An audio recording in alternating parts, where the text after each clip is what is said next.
Welcome to The Point of View. This is your favorite current affairs show on television. Here on The Point of View, we pick the hot topics, we get the right guests, ask them relevant questions on issues that matter to you. It's an interactive show. We're live tonight from now till 10:30 p.m. Lots to talk about. Join us via your comments on the WhatsApp number on the screen. If you're watching on social media, please feel free to comment. So it's a 3-in-1. We're in Parliament because the Committee of the Whole is debating the first batch of presidential nominees for various ministerial positions, and 6 names are under contention. The Agric Minister, the Fisheries Minister, and Information Minister on one side, and the 3 ministers for national security, defense, and interior also up for consideration. There's a debate going on. We'll cross over to Parliament later to bring you live tidbits and also speak to 2 leading members of the House. Also, the big story for the day, Auditor General Daniel Domelevo, his travails continue. Even though he was supposed to have returned to work today at 8:30, he did. There are many issues. The board says he's not qualified, he's not Ghanaian, and he's over 60. We'll delve into the matter with somebody who's been following the issue very closely. And tomorrow is a huge day, March 4. The election petition sees a final verdict. We'll be speaking to a legal luminary on what is at stake and why the judgment is important. Stay with us.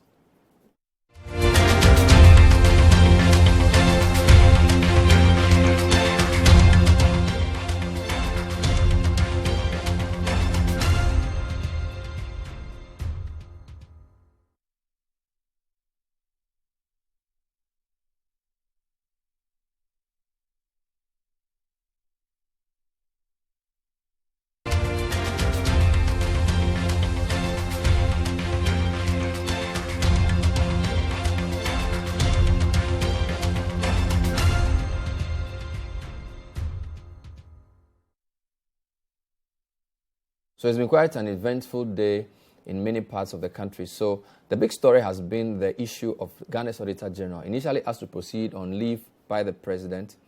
The leave was extended to another 30 or so days. He's been on leave in a total of 167 days. He was to have returned to work today, which he did.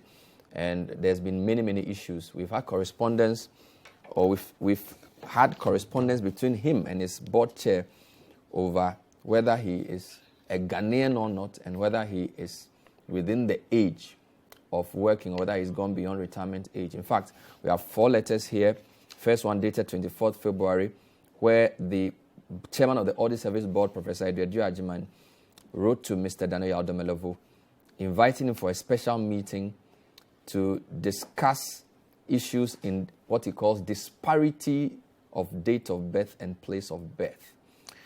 Mr. Domelevo responded on the 26th of February, pointing out to the board that the information they allegedly have is false and irrelevant for purposes of reckoning the time for his retirement, and also reminding the board chair that he is not his appointing authority.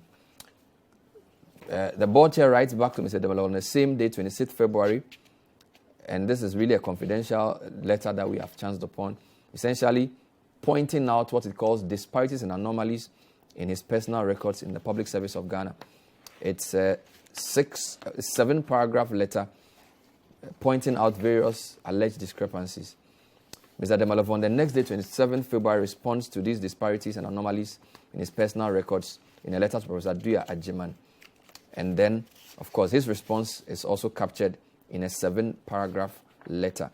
Then on 2nd March, the Audit Service Board writes back to Mr. Domelevo, saying that they rejected some of his explanations, claiming that some of the information he put in there were not admissible.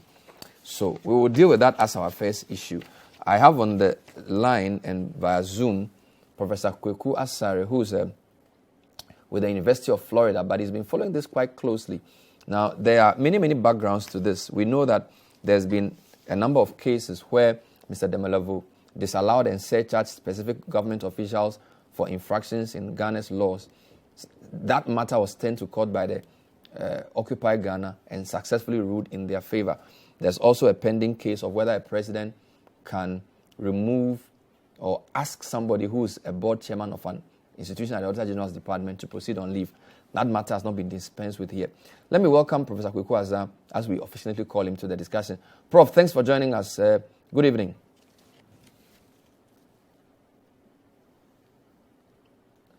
Good evening, Prof.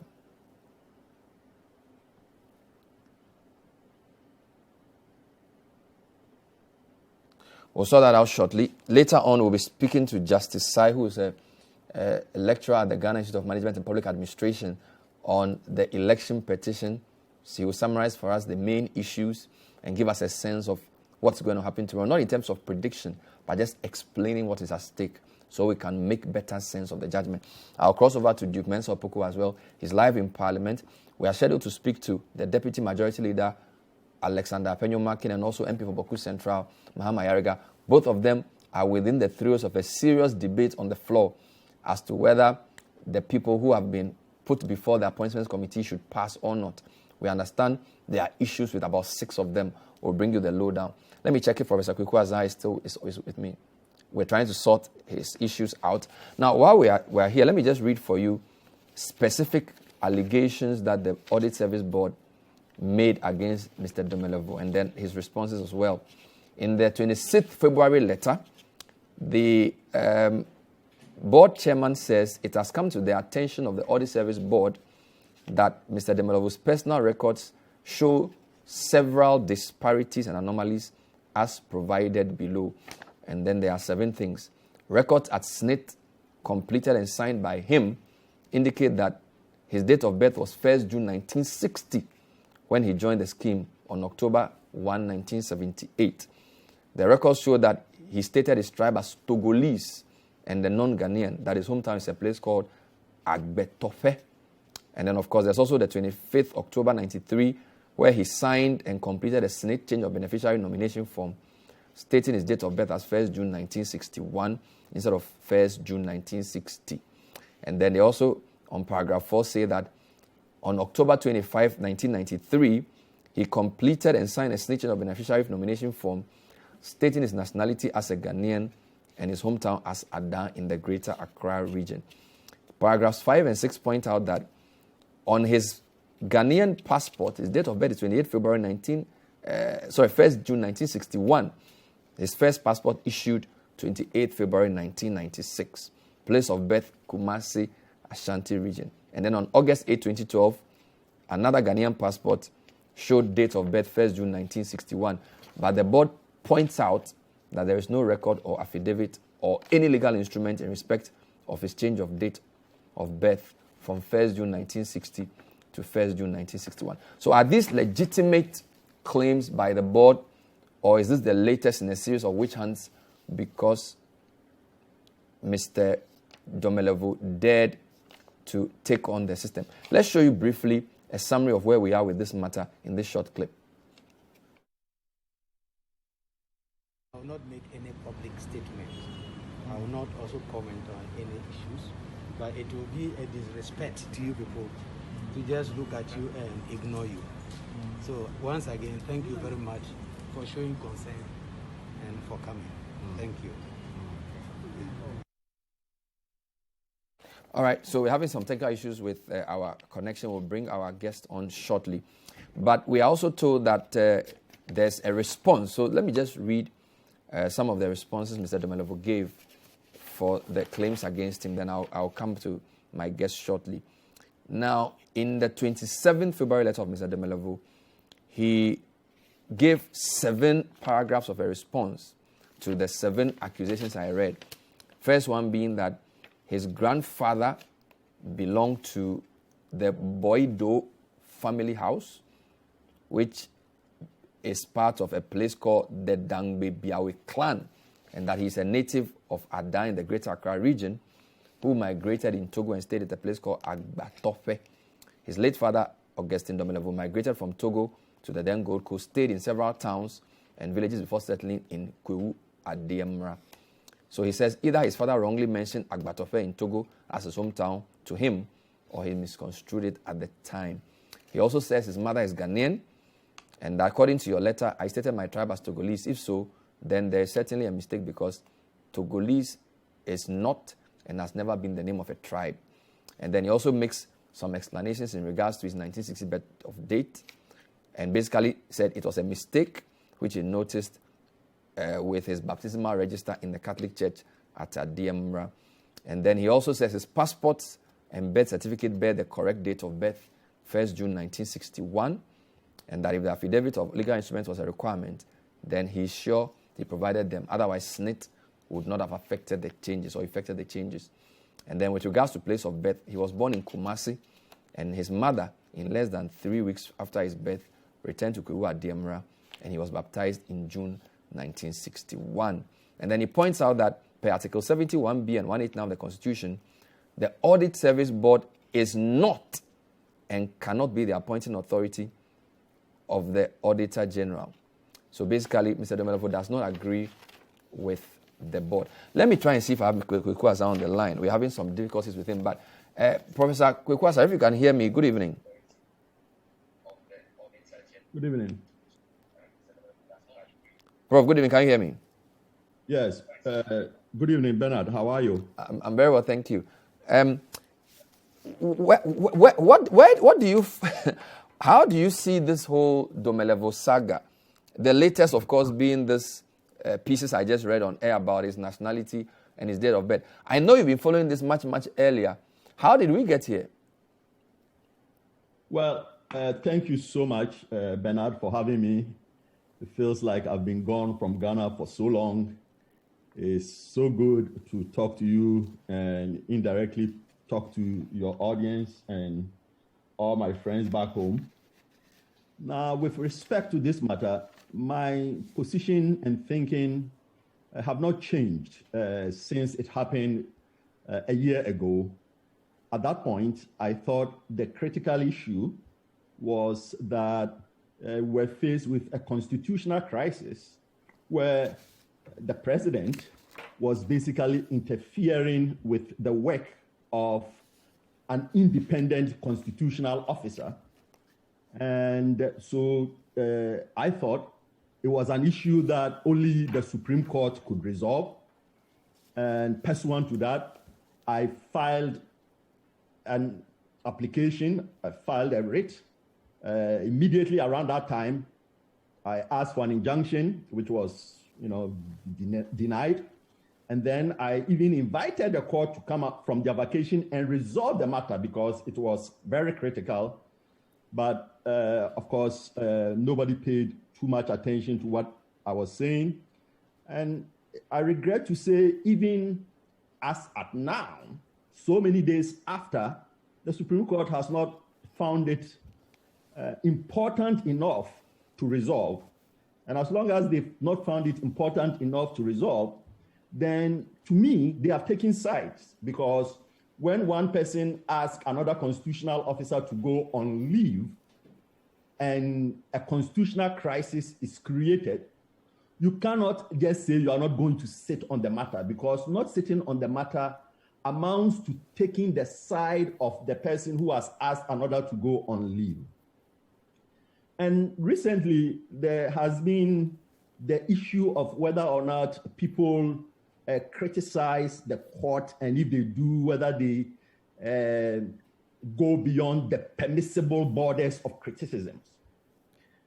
So the court has threatened people, and the court, not the court, I must be more precise, the judicial service has threatened people, and it has characterized the population as ill-informed and uneducated. Bernard, if you go back to 1993, we were faced with a similar crisis around December 1993. The then government, Rawlings government, had announced that it was going to celebrate the December 31 revolution. And they announced that around December 14th, December 15th, with about 2 weeks left to the celebration. The NPP, as a political party, filed an application at the court seeking to injunct it.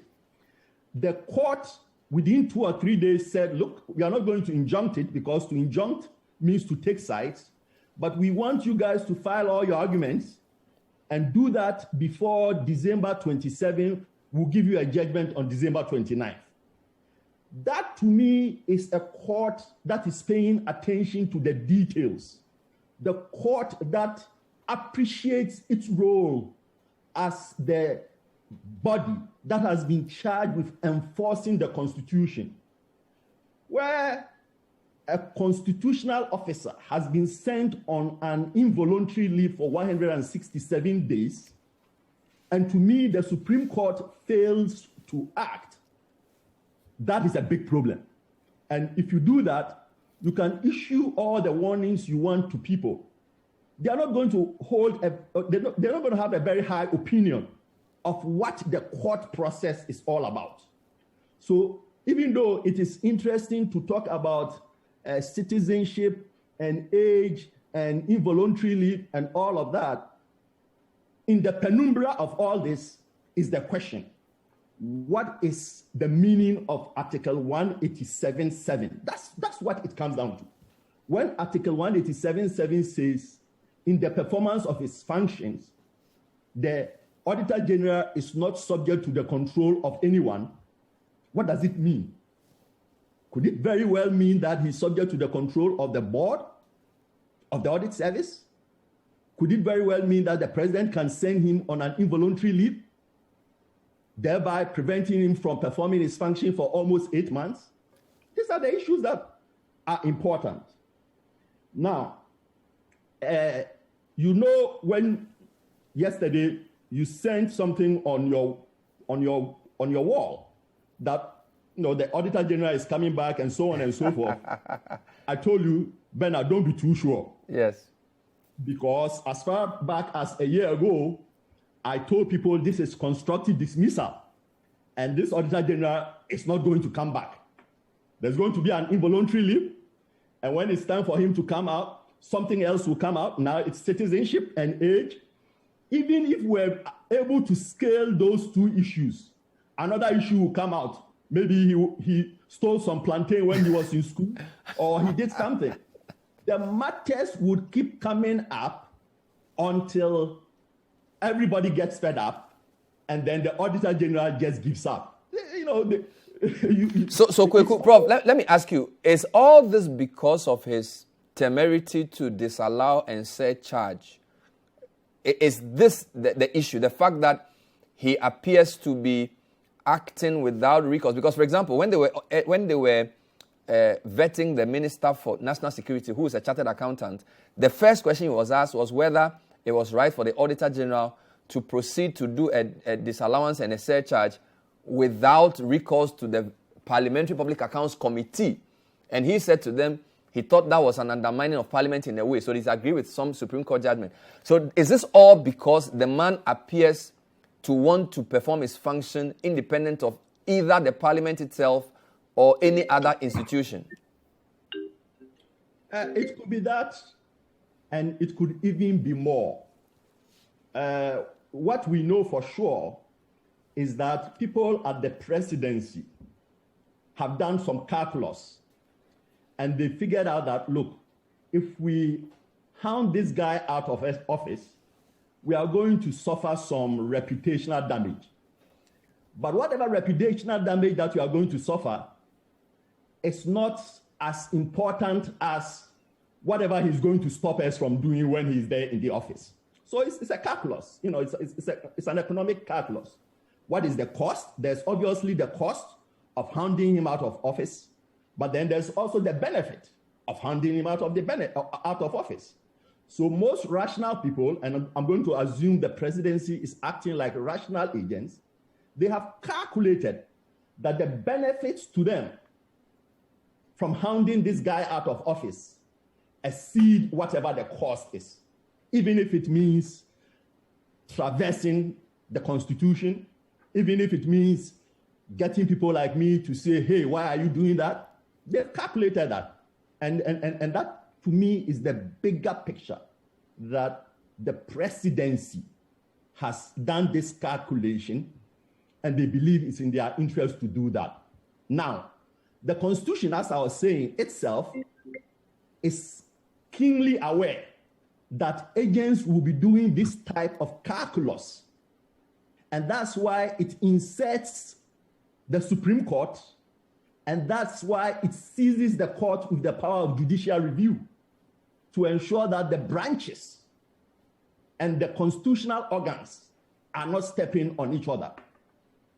But that whole experiment works only if the Supreme Court is taking its job seriously. If the Supreme Court goes to sleep, then, the agents will play. and whoever is more powerful is always going to win.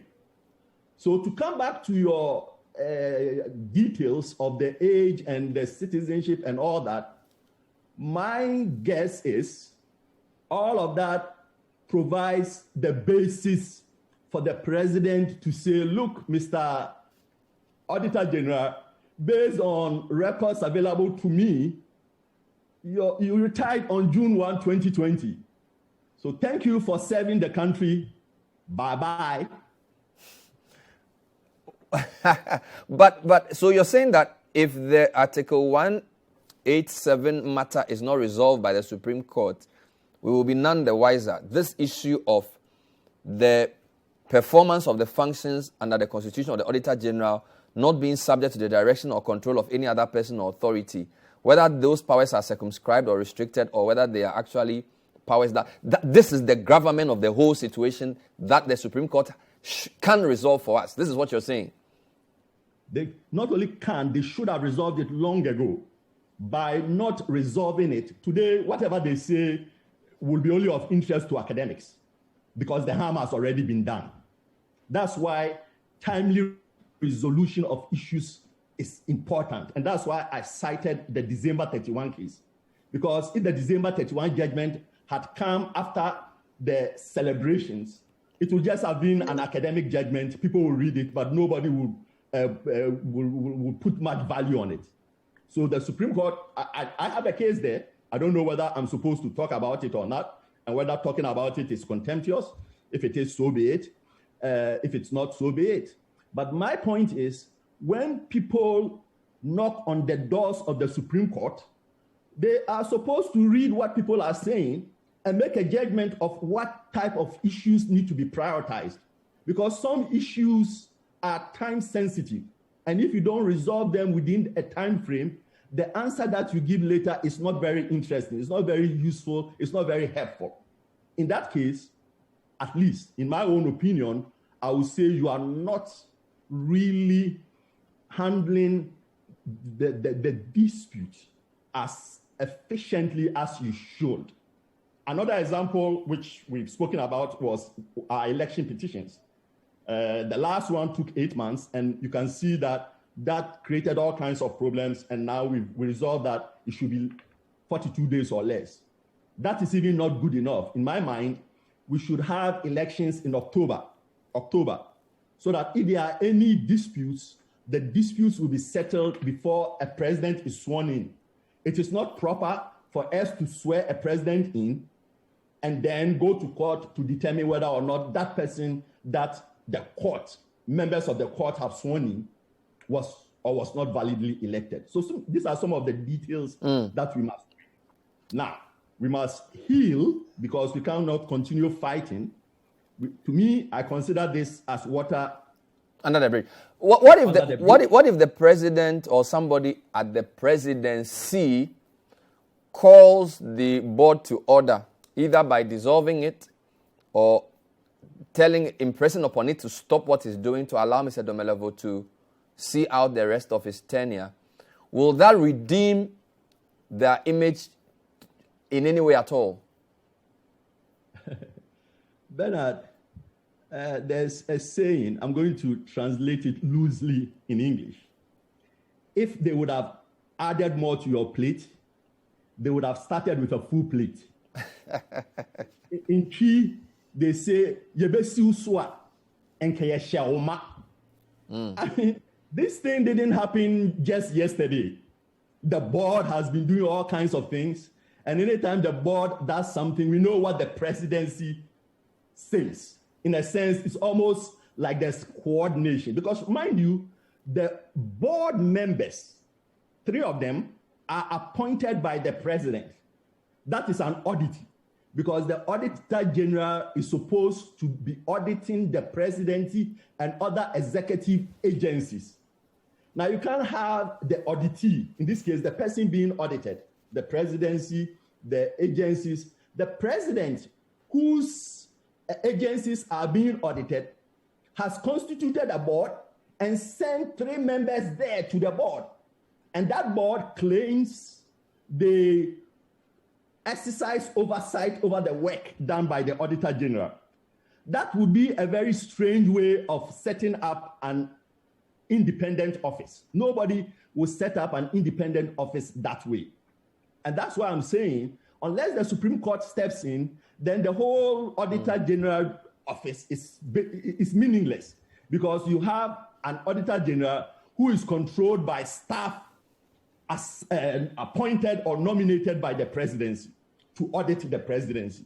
That's not how audit is done anywhere, and I've been doing audit for a while and teaching audit for a while, so I know a little bit about auditing. So that to me is the thing, that when the board is speaking, we can assume that the presidency is speaking. Now, based on your point about the calculus done by the presidency, did that calculus take into effect the damage done by Amidu's resignation? Because that happened close to the election. Martin Amidu was considered a credible anti-corruption person. The appointment was hailed by the so-called neutrals, much against the interest of the hardcore MPP people, if you like. So if you look at Amidu and what has happened with him, and now Domelevo, what has happened to him, you still think that if the presidency's calculus compares that with whatever Mr. Domelevo would have uncovered, they still feel that politically it's better for them to kick him out? Well, that's the empirical reality. That's what we are observing, right? We observe that the Auditor General involuntary leave and Martin Amidu's resignation both occurred before the election, notwithstanding that the president won. So the president can say, you see, I told you the people are with me and I can get away with doing these type of things. So the people have rendered a verdict, and the verdict is go ahead, not only send him on involuntary leave, retire him, find some good reason to retire him. And that is the real problem, because sometimes people don't realize that constitutions are there to protect certain values and even protect minorities. It's not just, the Constitution is not necessarily a majoritarian document, because majorities can get away with so much and they can actually upset the system. Wow. If you go back to 1957, we started with a constitution, and using that constitution and constitutional process, by 1960, we had a one-party state.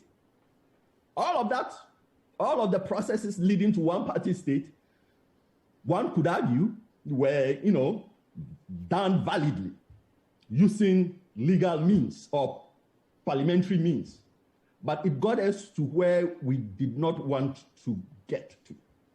Now, I must also say that with the resignation of Mr. Amidu, I was one of the people who thought that Mr. Amidu should have stood his grounds. He should not have resigned.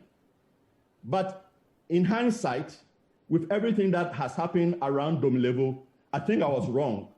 And Amidu could not stay in office, given everything he was telling us, assuming everything he was telling us was true. Now, because it is very hard in our country to fight the presidency. The only way any country can afford putting the presidency under the Constitution is for a Supreme Court that is alert. As long as the Supreme Court does not play its role, it becomes very, very difficult to fight the presidency. All right. The problem is not just Martin Amidu and Auditor General. Even people like me who don't mean it much, who don't carry much weight, people get so upset if I make comments. Yes. And they say, why are you making comments and this and that and that? And I mean, I was amused to read about the Supreme Court saying people insult them. And I say, they should sometimes go to Ghana Web and see something that I've said on my wall that somebody posts on Ghana Web and look at the comments. Yes. I mean, I've been insulted. I used to be on Say It Loud. Now, if you are talking about insults, that is a place to be. But if you want to do public commentary, you worry too much about what people say. People have all kinds of agendas. Some people are trying to please their masters. Some people are just sycophants and so on and so forth. Today, somebody was asking me, "Oh, I'm saying in support of Domelevo because of my religious and political affiliation." And I said, "What is my religion? And what is my politics?" He doesn't know. He's just saying something, hoping to catch the attention of somebody. But we have to be strong. Fought dictatorship, and we got a constitution. We cannot go to sleep. All right. We have to Prof. protecting that constitution. You seem to have been proven right, because whilst we've been on air, we just got a letter from the office of the president on the green letterhead, and I'm just going to read it for you and for viewers. And it's dated 3rd March 2021. Dear Mr. Domelevo, retirement from the audit service. And it's just 3 paragraphs, signed by Nana Asante Bedieto, Secretary to the President. Now it reads, the attention of the President of the Republic has been drawn to records and documents made available to this office by the audit service that indicate that your date of birth is 1st June 1960, and that in accordance with Article 1991 of the Constitution, your date of retirement as Auditor General was 1st June 2020. Based on this information, the President is of the view that you have formally left office. Mr. Johnson Ekuamoa-Siedu will continue to act as Auditor General until the President appoints a substantive Auditor General. The President thanks you for your service to the nation and wishes you the very best in your endeavors. Sign Nana Asante Bedieto, Secretary to the President, and then copy to the Vice President, the Chief of Staff, and the Board Chairman of the Audit Service. You had hardly finished your sentence than this dropped into our news inbox. So I think OUI is what we say. I don't know whether that's the right word. OUI, yes. This shouldn't surprise anyone who has followed this, because that's the way it has progressed. It starts with the board. The board chairman says something, then the presidency responds, repeating everything that the board chairman has said. And it's the same thing here. So just a quick point on the board, though. Does the board have the power to do the things it does? Because I don't think so. Yeah, but I don't think so. That's why I went to court. That's why I went to the court, that it would indeed have been an absurd arrangement to say you have an independent Auditor General and then you have a board, majority of the members appointed by the President, exercising oversight over that independent person who then audits the presidency. That makes very little sense. No one would make such an arrangement. And to me, it is very clear in the Constitution that the board is the board of the audit service, not the Auditor General's office. The Auditor General's office is indeed independent of any of these things. It's very clear. Anyone at all can read Article 187, 188, 189. It is extremely clear. Not only is it extremely clear because I think it is, but there are proud Supreme Court cases. I believe one of them was, is it Brown? Brown versus Attorney General. Brown versus Attorney General. Yes. Justice Doche and the court majority expressed the same sentiments that I'm expressing. It should not be that difficult to understand why we want an independent Auditor General. But here we are. The Auditor General has been constructively dismissed, and it happened last year. All of these things that we have been doing, we're just playing, and citizenship and age and all that. Yeah. Just a final point. Earlier today, you spoke about the danger of using citizenship in particular in this type of thing, and you sort of trace the history. We've had this whole controversy during the voting registration with people talking about how security forces were sent to some regions to prevent ostensibly foreigners from coming. Why do you think this nationality issue keeps coming up, and how dangerous is it for our country? It's extremely dangerous, because if you look at any African country that has had conflict, Liberia, Ivory Coast, and so on, it started around citizenship, where some of the citizens were being prevented from running for president or running for some office. In one case, I think someone who led its country to independence, Kenneth Kaunda. At some point in time, people even said he was not from Zambia, and he led Zambia to independence. The same thing in Ivory Coast, the same thing in Liberia. And that is why in Africa, you don't want to play with citizenship, because we've been put together by the colonial people in a way that is very, very, very complicated, in a way that one has to be extremely careful when one is questioning one's citizenship. And I trace the history. One guy that I want to mention is Sylvia Olympio. It was assumed that because his dad was the president of Togo, so he's not a Ghanaian. But the Ghanaian court found that he was indeed a Ghanaian. And there are many, many, many Ghanaian Togolese and Ghanaian Ivorians and Ghanaian Burkinabes and so on. And that is fine, because that is the nature of who we were before the British carved this entity called Ghana. If we don't understand that, and we continue to antagonize some people who are in the union, it's going to create big problems. And that's why, today some people will say, oh, this is MPP. No, it's not the MPP. Even the CPP did that. Nkrumah was the first person to use that as a tool to deport Balogun and his friends. Incidentally, when Nkrumah was trying to do that, Krobaduseh was, I think, the Minister of Interior then. The person who defended Balogun and co was J.B. Dankwa. So it is not correct to say the MPP is always the one trying to deport people. No. CPP is just politicians abusing power. And that's what the people must come together and say, look, there are some no-go areas. When it comes to citizenship, any politician who tries to play that game, we will forget about whether we are MPP, whether we are NDC, whether we are independent, whether we are that, and then push back.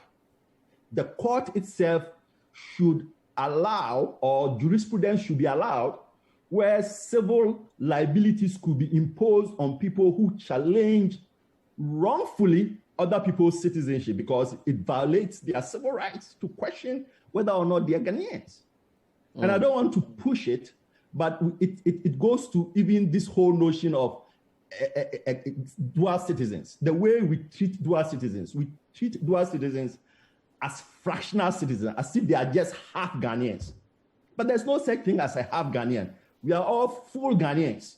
We are all full Ghanaians, and we got to understand that.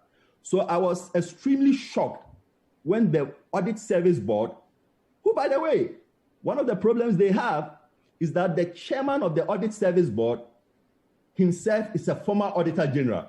That should never happen. Because if you are a former Auditor General, you are bound to crash with the current Auditor General, because you continue to think that the way you used to do things should be done by that same way by the current Auditor General.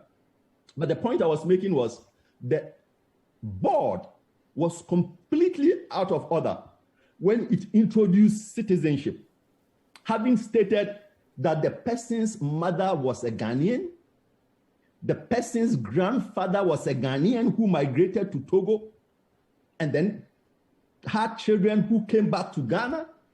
What exactly were they trying to achieve with the introduction of that, other than to antagonize people?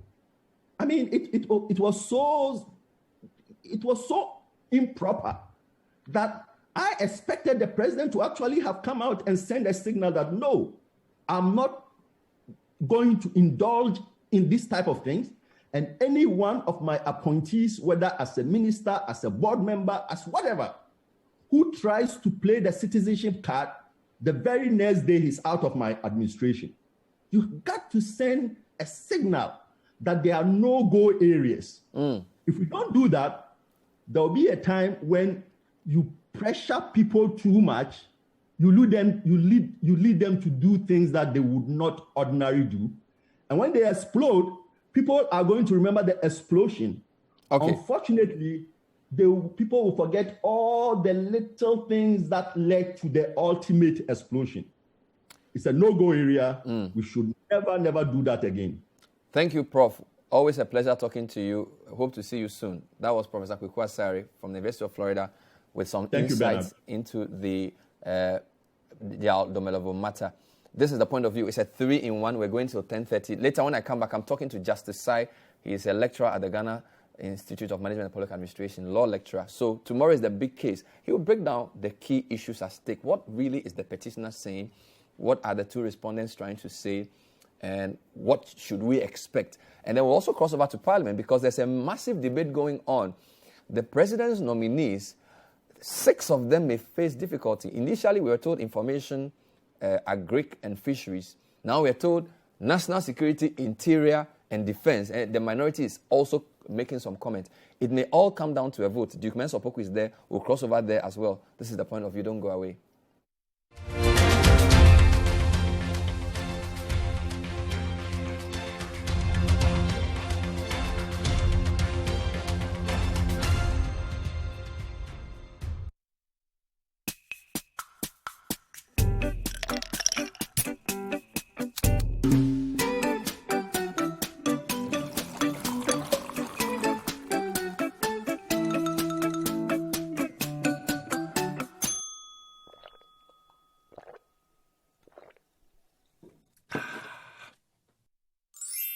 Good Day Energy Drink keeps you going. Available in major supermarkets and shops near you. Excessive drinking can be detrimental to your health. Not recommended for persons under 18 years, lactating mothers, pregnant women, and people sensitive to caffeine. This advert is FDA approved. This looks different. It is. See for yourself. Okay, so it's a photo. Look closer. Photos within photos. What about video? 8K video. Beyond cinema quality. So... You can pull portrait quality photos straight from video. But will it last the whole trip? Battery for the whole trip and the way back. This is different. Told you.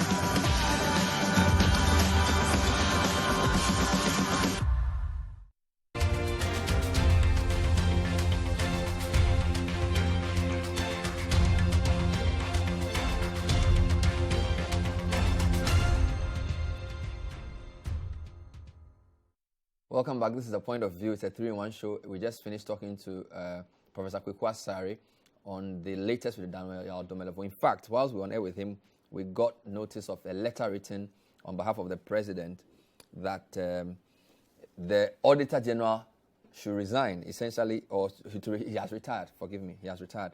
And the letter is dated 3rd March, and I read it earlier. There, the letter is, the attention of the president has been drawn to the records and documents made available to the office by the audit service that indicates that your date of birth is 1st June 1960, and that in accordance with Article 199 of the Constitution, your date of retirement is 1st June 2020. Based on information, the president is of the view that you have formally left office and Mr. Kwama would take over. The presidency did not mention the citizenship issue, but clearly seems to agree with the board chairman of the audit service board that Mr. Domelevo's date of birth is 1960. Although when you check, 1st June 1960 would mean he's born on Wednesday. That would make him Daniel Kweku Domelevo. But if he's born on 1st June 1961, then that's Yao. So that's a different issue. Let's now cross over. So tomorrow, or Thursday, the Supreme Court would give its final verdict on the election petition. Now, I'm going to do a quick law class with my friend Justice Sai. What are the issues at stake? What are the petitioners saying? What are the respondents be? How did we get here? And what should we look out for tomorrow? Justice, thanks for joining us. Good evening. Yeah, good evening, Bernard. And good evening to your viewers. I don't know which of your law classes this would fall under. I don't know whether it's constitutional law or whatever law. But essentially, I want you to take me through, first and foremost, this is an election petition, right? But it's not like the 2013 one. Give me a quick difference between this petition and what we had in 2013. Yeah, thank you very much, Bernard. To be able to draw the distinction between this petition and what was before the court in 2013, we need to first do away with at least two great misconceptions that have been, going around. The first misconception is the one which suggests that to be able to challenge an election of the president, you need to have your own results in hand. That is an erroneous position to start with, because when you check the provision of the Constitution which allows a person to challenge the Constitution, the election, it says the person must be a citizen. Assuming you or I am the one challenging the election of a president, would I be expected to have my own results in order to challenge it? Obviously, that will not be what a citizen is expected to do.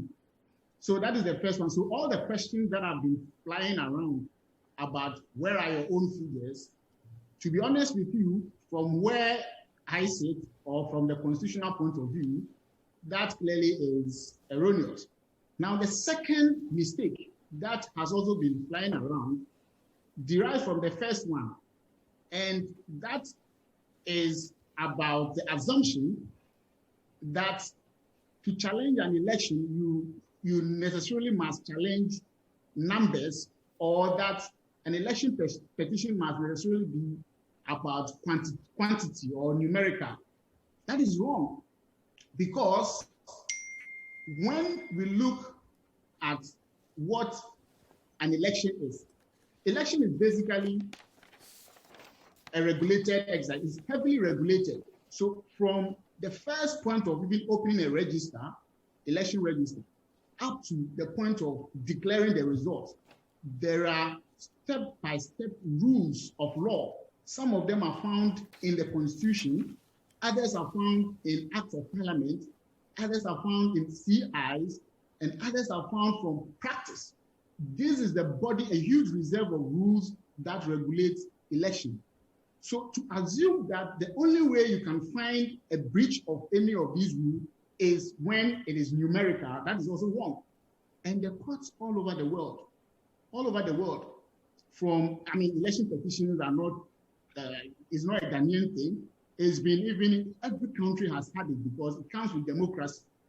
And there has always been two ways of challenging an election. An election petition may be either quantitative or qualitative. Let me give you an example. So in this case, this petition is qualitative. It is both quantitative and qualitative.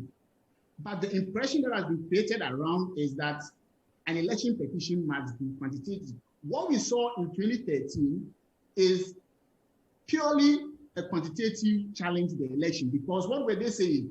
The petitioners said they came with particular pin sheets and are saying that, look, when we did this, these votes were not properly done. So if you take them out, this will be the figure you will get. If you add this one, this is the result. Therefore, if you do this and this, it is the petitioner who won, and not the respondent.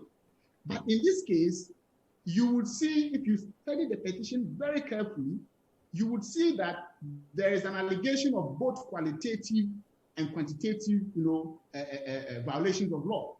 And therefore, if you, for example, the Kenyan decision that nullified the election, that was where the court stated categorically that, look, you will be making a mistake if you think that it's about numbers only. Let me give you a practical example where numbers where there will be a genuine case of challenge of an election, but when numbers cannot work out, cannot resolve the issue. The election, let's assume that the election regulation says polls will be open from 7 a.m. to 6 p.m. And then there are polling stations that open polls from 4 p.m. and close at 7 p.m.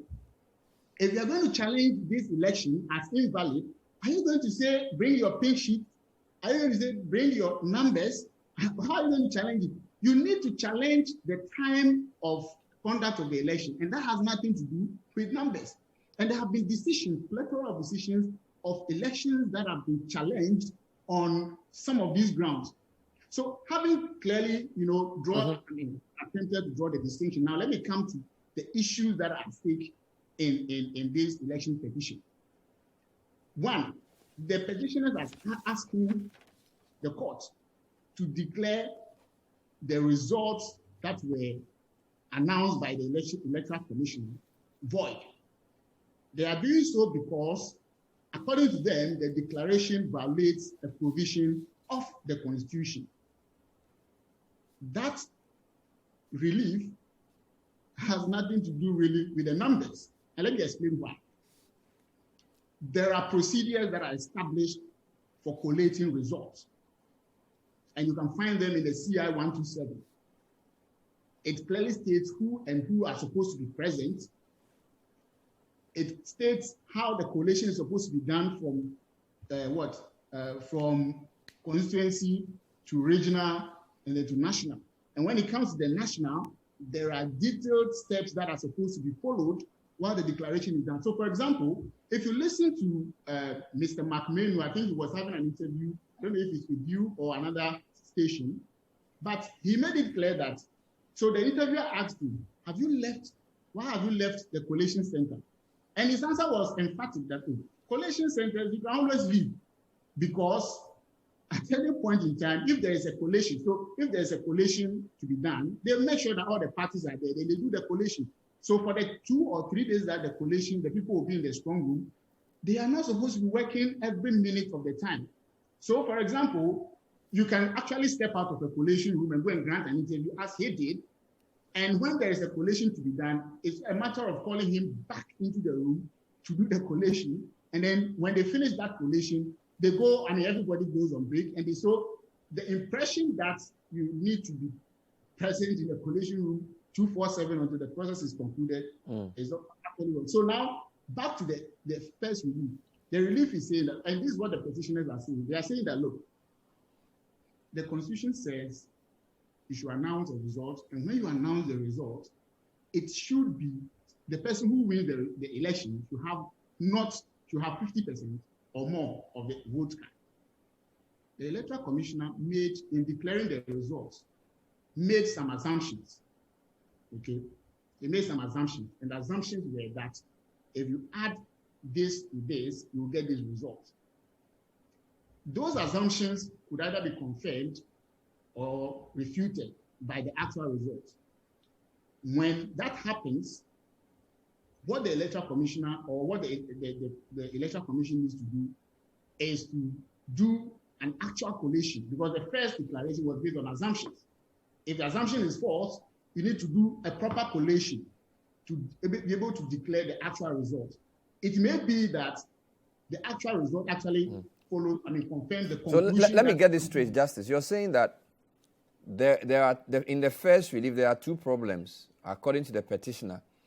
The first problem has to do with how the declaration should be made, as in the process that should lead to the declaration, which process should involve all parties.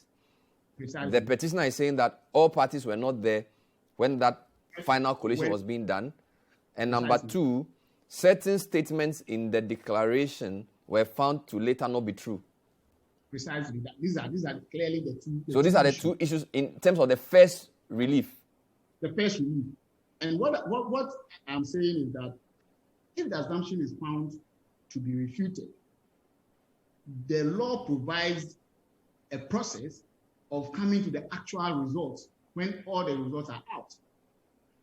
Now, in this case, the assumptions were not just wrong. The actual figures that were used in coming to the conclusion were also wrong. So clearly, then the question of whether someone got 50 plus 1 is standing unresolved. Then... So let me just get it straight. You're saying that when the original, the first announcement that was made, there was a point where it was said that we were announcing this without Techiman South, and that if you added all the registered voters in Techiman South to the second candidate, in this case the petitioner, it would still not reduce the then winners number to below 50, and therefore they could go ahead. Now you're saying that based on the original numbers announced by the chairperson of the first respondent, that statement was not found to be true. Yes, it was found based not to on be that true. original statement. But I'm Based sure on- in listening to the case, and I'm not going to argue the case again. I'm just trying to understand the persistence case. But you realize that there was more than one announcement, in the sense that there was some sort of correction after the first announcement, which had a different figure. Precisely. That is And which exactly figure, what- if you added the Techiman South, will still have the second respondent get more than 50%. No, that is where the qualitative issue comes in, because we are all accepting that the EC had done a proper collation after it did the first announcement and has added the figures and is correct. But to be honest with you, there is actually no other result apart from the one that has been announced in the 9th. You and I can make assumption. Maybe you have seen a certain Techiman, constituency pin sheet, and you assume that, okay, if I add this is what will be. But you and I also know the challenges we have with Techiman and the results. We know. But that is even not the problem. The problem is that if Techiman comes and you want to add it, the law provides for steps that you need to take to be able to add the Techiman. So far, I am not aware, neither has the respondent indicated how they did that collation to arrive at what we are all assuming to be the result, other than what has been officially So let me get this. So you're saying that as we sit here, we do not have results for Techiman South presidential? Is that what you're saying? No, what I'm saying is that as we sit here, there is only one presidential result that you and I are aware of. Apart from that, there have been a series of corrections to that result. I get the point. But Justice, I just get that. But a lot of people ask, if you even take the first announced result and you don't correct it, and you add the final results for Techiman South as we know eventually, it will still not change the percentage for the second respondent to below 50, would it? But then you and I also know that the first results had some assumption issues. We know. So yeah, but the assumption was that if you add all the votes, because the results were not ready. But now that you know the results, you don't need to add all the votes. You just need to add everybody's allocation. Because the assumption was that if you add all the 180,000 to candidate B, it will not overturn the percentage significantly to be over 50. But we know that the result was not, the candidate petitioner didn't get all the 181,000. So that becomes moot, does it not? Yeah, so now, you are, if you separate the two arguments, okay, if you separate the two issues, the assumption, and then you separate it from the subsequent correction that were made, you definitely come to a certain figure, which is, I believe, what you are working with. That is what you are working with. But the question which is at the core of this election is whether the laws were followed in coming to these conclusions. Because don't forget that in the petition, there were other allegations of vote padding and all the other things, which questioned the original result itself. The original result that were announced. It questioned that result itself. So if you put all these matters together, even if you are an ardent subscriber of, let's say you believe that the substance you want, people have actually, decipher the thing into two, substance over form. Even if you're interested in substance, okay, you would definitely come to a position where you think that there will be a need of some form of proper collation of the result and proper announcement, because the relief one is saying that the declaration itself was in violation of law. Okay. And that needed... Yeah, but there was another relief that I found interesting. That was saying that no candidate got 50%, and therefore, first respondent should ask for a second round. How did the petitioner come to that? Can you explain the thinking behind that? Because I was, again, a lot of people will say, if you are saying nobody got 50%, it assumes you have results to show that both of them didn't get 50%. Yes, I think the full relation of that relief is prefaced by a clause which says, based on the results that were declared by the Electoral Commission. So if you add that, then it dismisses the idea that, well, how did you get, because the petitioner clearly indicated how he came to that conclusion that you did not, so is that based on your own? But Justice, again, a simple question from a non-lawyer. If Relief 1 says that the declaration was unlawful because right procedure was not followed, and the assumption inherent in the declaration was also flawed, how then do you depend on that flawed declaration to seek a relief that nobody got 50%?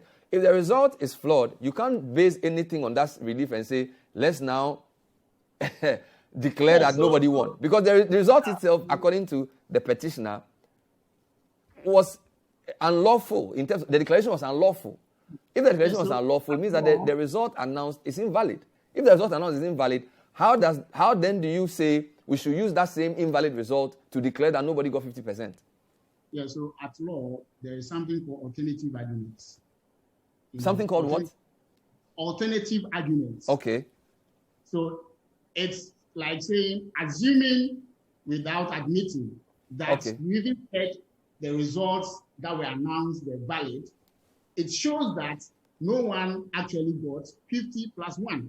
So I think that is how the release must be read. It must not be read as if the arguments are standing by themselves. I hope that has clarified that point. That is, so you're saying that it's assuming the results were even to be accepted, then we will still say that nobody got 50%. Because I'm thinking that one flows from the other. Right? The argument shouldn't relief, the relief we are discussing flow from the first one, so that the first result is invalid, or the declaration was unlawful. If it's unlawful, then the results announced are invalid. Therefore, we cannot base any argument on that result. You are saying it's assuming without admitting. Is that how I should take your answer? You are holding the first to be valid, because obviously, like you have pointed out, it will make sense if we say something is void, and then we are at the same time saying that then based on the void thing, this is the result. That would be a proper, like you pointed out, that doesn't make, that will not be a proper way of argument. So what I'm saying is that at law, and I think every lawyer and probably law student knows this, that you can make alternative arguments saying that when this is what will happen. But assuming without admitting that this does not hold, this is the result. And clearly, that is where the assumption issue actually comes in. Because when you did the mathematics of the declaration that was done on the 9th, you will see that, and with all the assumptions and everything, you will see that no one actually got 50 plus 1. And I think that point has been demonstrated so many times, not even by the petitioner, but even other people who took time to do the calculation. They were clear in their mind that this was wrong. And that is why I believe the respondent was trying to correct and recorrect and recorrect. And that is what we saw, after the election. Okay, now, let me ask you a hypothetical question. Would it not have been stronger for the petitioner to have said, yes, the declaration was unlawful because the right procedure was not followed? Based on the original declaration and the assumption inherent, we think nobody got 50%. Additionally, here is our collation of what we believe to be the right result, which endorses the view that nobody got 50%. Would that not have made the case stronger?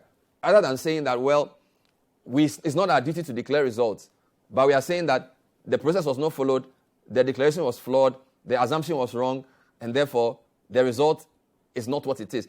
I mean, again, from a layperson's perspective, don't you think bringing some numbers to the, because again, you had regional numbers for the both sides also had constituency numbers. Would that not have strengthened the case of the petitioner? Well, it will make the petitioner's case strong, but not adding it doesn't make it weaker. Make it weaker. Because I think what you are looking for is figures, right? So that the petitioner will bring figures to say that these are the figures we have, and therefore these are the, if you put this into the equation, this is the result. But Bernard, who is the custodian of all these figures? Who is the proper custodian of all these figures? Well, that's the person who made the announcement. Yes. That is why the law says that apart from sue, you must sue the respondent, because the law makes certain expectation that when things are in dispute of this nature, wouldn't it also be a stronger position for the EC, right, to also say that, well, these people are basing whatever on my mistakes, and they have admitted that mistake clearly. Even in their answers, they've emphatically stated that it was a mistake they made and that they corrected it. Wouldn't their defense also be stronger if they also brought their figures to say that, well, we made this mistake and this is the basis of our mistake. These are the real figures, and my lord, if you add these figures, this will be the outcome of the election and nothing will change regardless of our mistake. Wouldn't their defense be stronger? But your defense is only as your defense only needs to be strong on the basis of the strength of the accusation. So it's a reverse way. So they are not the ones making any claim. So you are the one who's gone. I'm talking about the petitioner now. You've gone to court with a case. I understand what you're saying, that the defense may be stronger if they came to say, this is how we arrived at our numbers. But I'm sure you know that he who alleges must prove. So yes, the onus is on the petitioner to prove, one, the unlawfulness of the declaration, the logical inconsistency in the information put there, as they say, and the invalidity of the original result declared, and then the veracity of the claim that nobody got 50%.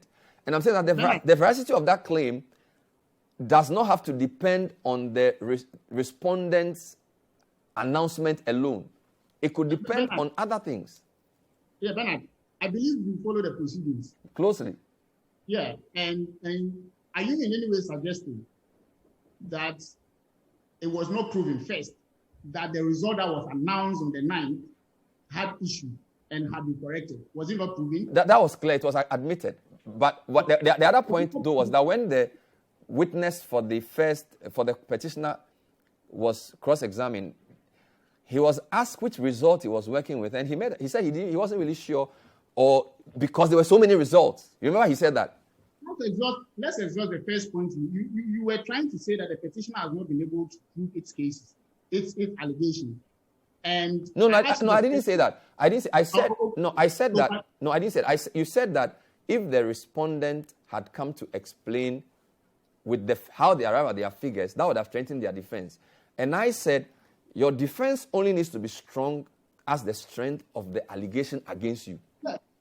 And so by that you are suggesting that allegations have not been proven because no, that's not what I suggest. No, don't. What, because I originally my original question. No. My original question. The petition would have been stronger. Yes. If it shows that from what you've seen, you don't think the petition is strong. But no. Something doesn't have to be weak to be stronger. I said, do you not think the petitioner's case would have been stronger if, in addition to pointing out what he points out, he supplied extra information? That doesn't mean that doesn't mean his case is weak. Okay, so in litigation, let me try to break this down a bit. In litigation, it's a question of burden of proof, right? Mm-hmm. So he who alleges you even got it must prove. In election petitions, the Constitution says that when a result is declared by the Electoral Commissioner, that result is prima facie evidence, and that whoever is challenging that result is the one who's supposed to prove. And I'm sure that is what informed your question, your argument. Yes. Now, that's what the Constitution says is actually a codification of a long-standing legal principle, which says that official acts, when an public official does an act, that act is presumed to be valid, and that whoever is challenging the act is the one who is to prove the invalidity. What if that official himself or herself has admitted that what I have announced is invalid and has been correcting or has been attempting to correct it? Do you still say that the thing is valid even when the person who has done it said it's invalid? I get your point. So should I take it that... When you look at the burden of proof question, it becomes quite clear that there is some admissions, even in the answer, saying that we have made certain mistakes. And so if you suggest to me that the petition has not been made strong or could have been made strong by further evidence, I think the question more is, wouldn't the person who is admitting mistakes and errors be more, convincing to show that, look, these are the figures and this is the basis of my error. And I believe that in the absence of you explaining your errors, why do we say that what you have done is valid? So when I was following the proceedings, and I noticed that the issue of burden of proof was assumed as you have put it across that he who alleges must prove, so bring your patience and prove. But what are we disproving? Is it the errors we are disproving or the results the person who made the results said is not correct? And but let me just understand something. I thought the respondent admitted that there were some clerical errors in the first announcement which were subsequently corrected. So is it the case of the petitioner that the corrections were invalid or improperly done? And therefore, yes, the first respondent cannot say that they have explained away the errors. Is that how I should take the petitioner's view? Yeah, that is part of the petitioner's case, that you are saying they are clerical errors. But from what we have seen, it is not clerical errors. These are substantial violations of law, substantial violation, and the figures don't add up to the extent that you have 103% at the point. And so you cannot tell us that these are clerical errors. So if you want to disprove that, okay, if you want to insist that these are clerical errors, I expect that he will put something to show that, well, I have made mistakes, and these are the basis of my mistake and the corrections. Okay. And then we go. But to say that you are valid and therefore you don't think that you have any answer, when you put the election petition and the proceeding in this perspective, you would see the danger in the refusal of the respondents. Okay. Which is my final question. Based on the flow of the arguments of the petitioner, it then means that the first respondents ought to have testified to bring some sort of finality to that flow of thought, because from the things you've just told me, if the first respondent had been made to testify, then you believe, at least from the petitioner's perspective, that we could have gotten to the bottom of the matter of which actual result we were working with. But failing that, it becomes difficult to even know which result we were dealing with, because the first respondent was not sort of enjoined to testify. Is that also part of the view of the petitioner? Yes, I mean, if you read the petitioner's closing address, this summary that you have done is part of it. When you go to where they discuss the burden of proof and all that, it was there that, look, you are saying, you are alleging that you admit that you have made a mistake, but you are explaining away the mistake by saying that it's clerical, it's inadvertent and all that. You are using all the adjectives to qualify it. And we believe that these are not. And you need to say something. If you say that you won't say anything, can be more dangerous to you. And for me, where I sit,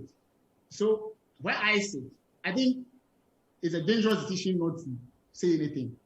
Even though the respondents have their right, their lawyers, they know their case and they know what they are doing, I think it's a very dangerous decision to and dangerous for who? Dangerous for who?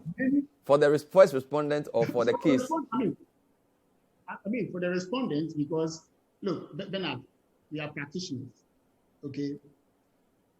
The decision not to call a witness, it hardly happens, because every lawyer knows, unless unless the lawyer knows something that we don't know, but it is a very difficult decision for a lawyer to say that, and it hardly happens. If we check the result, the court report, it hardly happens. So I think that this is the basic, this is what the case is about. All right. This is what the case is about. Fair enough. Thank you. I thank you for your explanation. I'll take it. I'll leave it here, just aside. We look forward to the judgment tomorrow.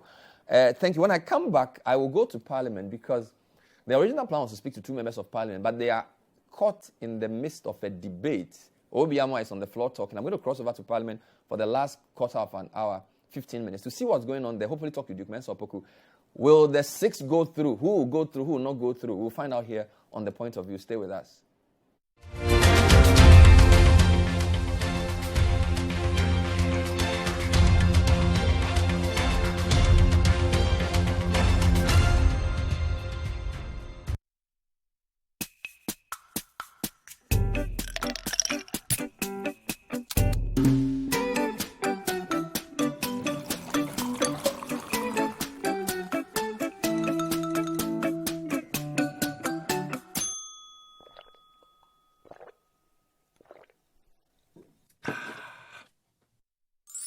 Good Day Energy Drink keeps you going. Available in major supermarkets and shops near you. Excessive drinking can be detrimental to your health. Not recommended for persons under 18 years, lactating mothers, pregnant women, and people sensitive to caffeine. This advert is FDA approved.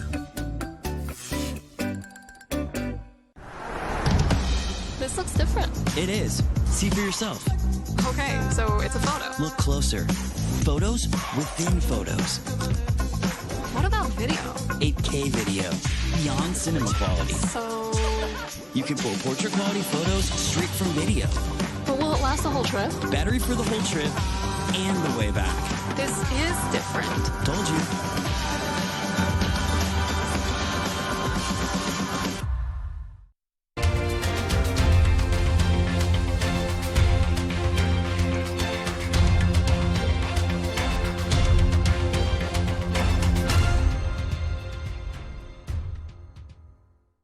Welcome back to The Point of View. So this is a 3-in-1 show. First part, we spoke to Professor Kweku Asare on the Auditor General. And whilst we were doing the discussion about Mr. Domelevo's troubles, Secretary to the President issued a letter from the President confirming the retirement. He's claiming that they agree with the chairperson of the board that Mr. Domelevo was born in 1960 and not 61, and therefore he retired in June. Second issue, spoke to Justice Sai, Law Lecturer Gimpa, to understand the petitioner's case ahead of tomorrow's judgment. Now, Parliament has been meeting. Now, the original plan was to interview Mahama Yariga and Afenyo Makin live.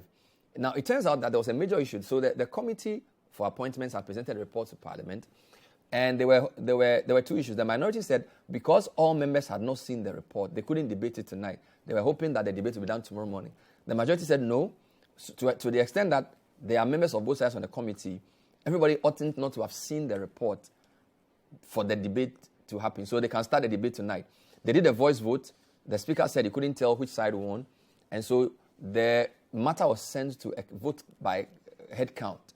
And the majority side got 137 votes, asking for the debate to happen now, that's tonight, and the minority had 125 votes. So plan had to change. So there's actually a debate going on the report of the appointments committee. Now, two questions to clarify. What did the report recommend? Which of the nominees have been approved by consensus by the committee, and which would have to be approved by majority decision, and which would have to come to a vote? That's what I'm going to put to Duke Mensah-Poku. Duke, thank you for joining us from the floor of Parliament. Good evening.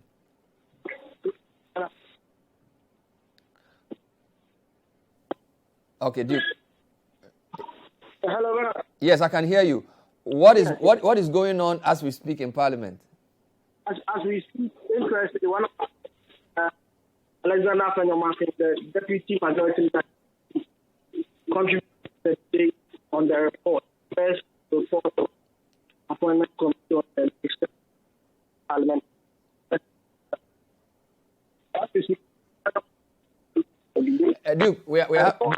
Duke, we are having a challenge with your line. You may have to reposition yourself, because we have seen pictures of Obi Amwa, a lawyer, a member for, I think it's a Kwapim South or in Salmadridge. I'm not sure. I think it's a Kwapim South.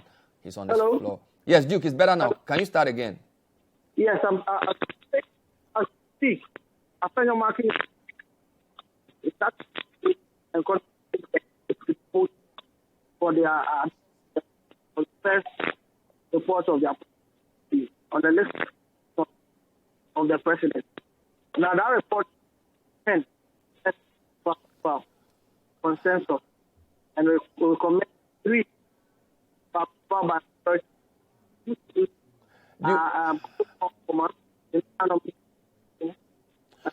Duke, the line is still very bad. We will try and reconnect. We may have to call you by a different means. We haven't challenged with Duke Mensah-Poku. What I'm gathering is that some of the nominees would have to go by consensus. That means that both sides agree these persons have gone through. In fact, portions of a statement we have seen, the reports we've seen, suggest a good number of them going through by consensus. What is not clear is which 3 did not go, whether it's the information, agric, and fisheries, or defense, interior, and national security. Because during the news bulletin around 8 o'clock, there was a debate where the minority that was talking about the role of the defense minister, the interior minister, and the minister for national security in the military invasion, quote unquote, in parliament. So we're not sure whether the minority is saying that those three as well need to provide some more information, whether they need to come back to the committee, or whether they would not support their approval, because the original information we got from the NDC, in fact, a couple of days ago, the NDC NEC had an emergency meeting and came up with a list of members of parliament, appointee nominees that they thought should not be approved, and that included Information Minister Kojo Nkrumah, Fisheries Minister nominee Hawa Kumsen, and Agric Minister nominee Efriye Owusu Akoto. So we're not very sure, and Duke's line is not very good. I was hoping to just cross over to give you a flavor of the debate, which is happening on the floor, and then hopefully I'll get a better line for Duke. So, guys, if we can just take part of the debate as it's going on, then I will bring in Duke.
Bernard, good evening. Thanks for joining us.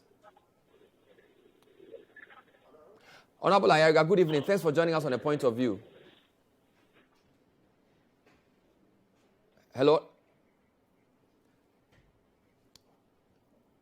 Hello? Hello, Honorable Ayaga, can you hear me?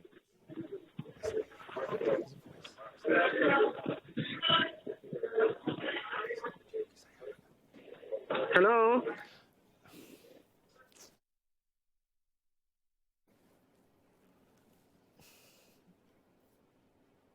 It's not due.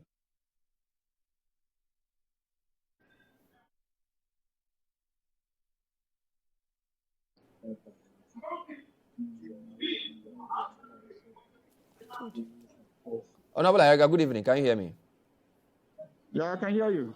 What is going on? We thought you guys would have finished, so we would have had a show with you. You are still in Parliament. What are you guys doing there?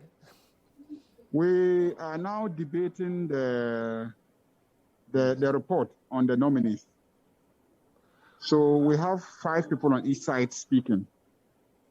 We have 5 people on each side speaking plus leadership. So I think now the 5 people have been exhausted on each side. So the leaders are now addressing the House. But what did the committee recommend, of which you're a member? Yeah, the committee recommended that I think 10 people should be approved by consensus, and then 3 other people should be voted on. And who are the 3 to be voted on? I think Kojo, what's her name? Hawa and then Akoto. But earlier on, I heard Haruna talk about the defense, interior, and national security ministers in the debate. What was his point on those 3? Well, the problem is that we have some disagreements on the security ministers. That is defense, interior, and the national security. Okay. But then somehow they have already been captured among the 10 that are supposed to go unanimous. But there's some disagreement on our side. on those three. And but then they're already in the report, and the report has been laid, and the debate commenced. So what is happening is that even though our side is debating in support of the motion, we are raising the issue of the security sector. The flags that we are raising are the incidents surrounding the election preparation, the elections, and all that, so that it can be flagged for future address by the House. Okay. Now, in terms of the three that should be voted on, do we know what form the vote will take? Yes, the standing orders are clear on the form the vote should take, Order 172. And so for them, there's supposed to be a paper that is brought with their names on it, and then two boxes, eyes and then nose. And so you take which one of each of them, and then at the end of the day, the results will be collated and then declared. Why did the minority not agree for the three to go by consensus as the other 10? What was the problem with these three people? Well, I mean, the issues were raised. I think that for Kojo, there were issues about some finance house that he operated. And when he appeared before the committee, there were some concern about his responses to those persons. For Hawa, the position really is that the committee, I mean, the minority members of the committee felt that she did not present herself in a way that made her, appear confident and capable of running the ministry. And then for Akoto, there were issues about he denying certain things that had happened. And then we have the official records, which shows that he had committed a perjury before the committee. So those are the three main issues that are being held against the three. Just finally, the vote you had over whether the debate should happen or not, your side lost by about 12. The majority had 137, you had 125. That suggests to me that for tonight, they have more numbers in the House than you. So if the matter were to go to vote, chances are they were still the three will still go through, right? Yes, definitely. I think there's a problem because of the current directive that the House should not have all of us in the chamber at the same time. Some colleagues have taken advantage, and sometimes they just don't show up because they are not required to be in the chamber. And many people thought that the report will not be taken today. But then the majority had organized themselves and they were in their numbers. And then they requested that there should be a vote on whether or not the report should be taken. And I think that is what led to the situation where we had a shortfall of those numbers. Okay, good luck to you. We'll talk to you later on. I'm sure you have to go back to the chamber. So thank you for talking to us, Honorable. Very much. Thank you. Thank you. So that was MP for Boku Central, Mahama Yarga, a member of the Appointments Committee. So we have the clarity now. The report has 10 to be confirmed by consensus.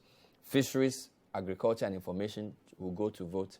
It looks like the majority have the numbers today, and it's likely the three will go through. Stay with City. I'm sure by the next time we come on air, you would know the final outcome. My name is Benavre. Thank you to Duke. Apologies for the technical hitches. It's been a long day. Earlier on, we had Kweku Asare, professor of accounting, speaking to us from the University of Florida, USA. And we also had Justice Sai, lecturer in law at Gimpa. My name is Bernard Avile. Thank you for watching tonight's edition of The Point of View. We'll be with you next time. Bye-bye.